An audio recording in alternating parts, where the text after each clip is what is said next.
نحمدہ و نصلی علی رسولہ الکریم اما بعد فاعوذ باللہ من الشیطان الرجیم بسم اللہ الرحمن الرحیم قال اللہ سبحانہ وتعالی انما یخشی اللہ من عبادہ العلماء صدق اللہ مولانا العظیم۔ اللہ تعالیٰ نے اپنی دین کی خدمت کے لیے علماء کرام کا انتخاب فرمایا ہے اور مختلف علماء کرام مشائخ اعظام دین کی خدمات سر انجام دے رہے ہیں۔ آج میں جس ہستی کا مختصر تذکرہ آپ حضرات کے سامنے کرنا چاہتا ہوں، میری مراد فقیہ ملت قائد محمود الملت والدین مفکر اسلام حضرت مولانا مفتی محمود صاحب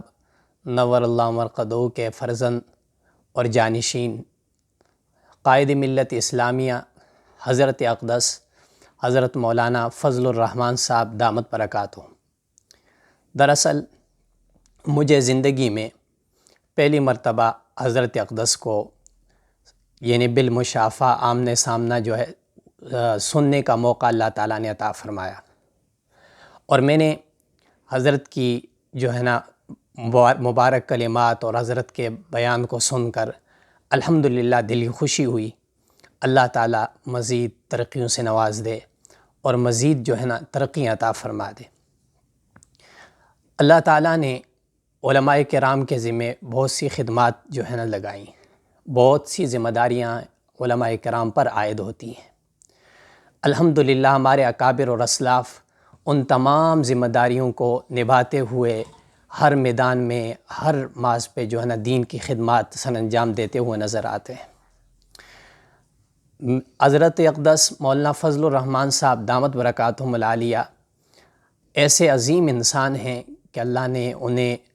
علم کامل عطا فرمایا ہے اور تمام علوم اور فنون پر حضرت کو دسترست حاصل ہے، اور سیاست کے میدان کے ایسے بادشاہ ہیں کہ آپ کا ثانی نہیں ہے، آپ اتنے عظیم سیاستدان ہیں۔ تو اللہ تعالیٰ نے یہ کمالات حضرت کو عطا فرمائے۔ تو ظاہر ہے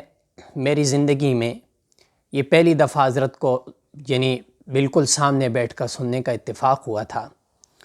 تو میں اپنی زندگی کے ان لمحات میں سے اس کو ایک قیمتی لمحہ اور ایک اپنی سعادت کا ذریعہ سمجھتا ہوں کہ یہ میری ایک سعادت ہے کہ اللہ تعالیٰ نے مجھے اس مجلس میں حضرت اقدس سے مستفید ہونے کی توفیق عطا فرمائی۔ اکابر علماء دیوبند جتنے بھی اکابر اسلاف ہمارے اس دنیا فانی سے رخصت ہو گئے، انہوں نے الحمدللہ دین کی خدمات سر انجام دی ہیں، اور ہر محاذ پہ دین کی خدمت کی، ہر میدان میں انہوں نے خدمت کی ہے، اور ان کی قربانیاں اور ان کی محنتیں کسی سے ڈکی چھپی نہیں ہیں۔ تو آج بھی حضرت اقدس مولانا فضل الرحمن صاحب دامت برکاتہم العالیہ تمام فتنوں کے سامنے ڈال بن کر کھڑے ہوئے ہیں اور اسلام کی خدمات سر انجام دے رہے ہیں۔ تو سب سے پہلے میں ان لوگوں کے متعلق جو حضرت سے یا اور علماء کرام سے بغض اور عناد اور دشمنی رکھتے ہیں، اور سوشل میڈیا مختلف ذرائع سے علماء پر رد کرتے ہیں، علماء کے خلاف زبان درازی کرتے ہیں، تو ان کے لیے یہ بات میری حاضر خدمت ہے کہ یہ علماء کرام اللہ تعالیٰ نے ارشاد فرمایا انما یخشی اللہ من عبادہ العلماء، کہ اللہ سے ڈرنے والے، حقیقی معنی میں اللہ سے ڈرنے والے وہ علماء کرام ہی ہیں۔ جو اللہ سے ڈرتا ہے وہ متقی ہوتا ہے، اللہ کا دوست ہوتا ہے، اللہ کا ولی ہوتا ہے۔ گویا علماء کرام اللہ کے دوست ہیں، اور جو شخص اللہ کے کسی دوست سے، ولی سے دشمنی کرتا ہے تو اللہ تعالیٰ فرماتے ہیں میری طرف سے ان کے لیے اعلان جنگ ہے۔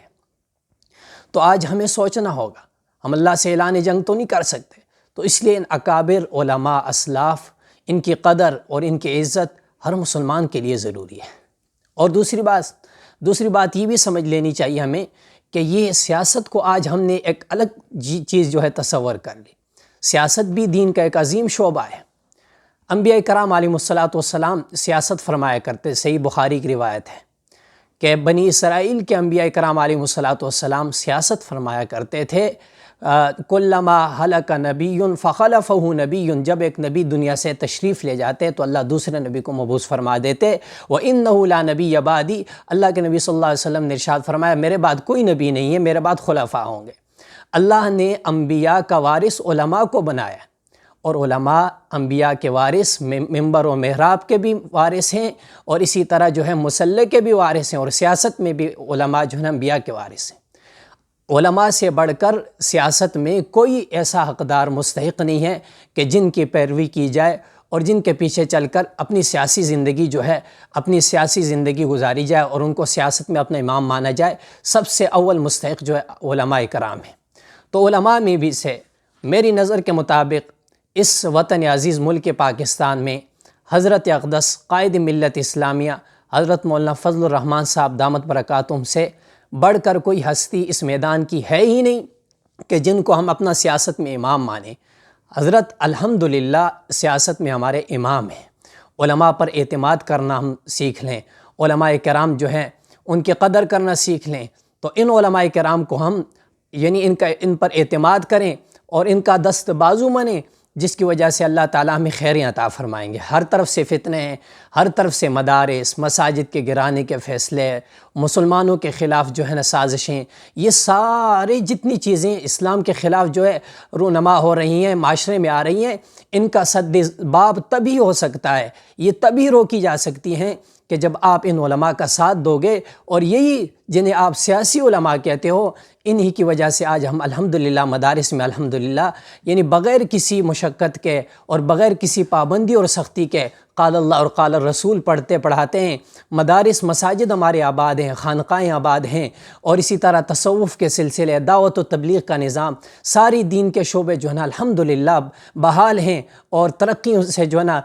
چل رہے ہیں، اور ہر طرف سے جو دشمنوں کی سازش آتی ہے یہ حضرات آگے سامنے کھڑے ہو کر دفاع کرتے ہیں۔ تو ان کا ساتھ ہمیں دینا چاہیے اور ان پر اعتماد کرنا چاہیے۔ تو ہم اللہ سے دعا گو ہیں کہ اللہ تعالیٰ ان مقدس ہستیوں کو جو ہم الحمدللہ ہمارے لیے آڑ ہیں، جن کی وجہ سے آج ہم پرسکون جو ہے دین کی خدمت میں مصروف ہیں، اللہ تعالیٰ ان کی عمر دراز فرمائے، ان کے علم و عمل میں اور تقوی طہارت میں برکت نصیب عطا فرمائے، اور ان کو تمام شرور و فتنوں سے اور تمام جو ہے نا مصیبتوں سے اللہ تعالیٰ محفوظ فرمائے،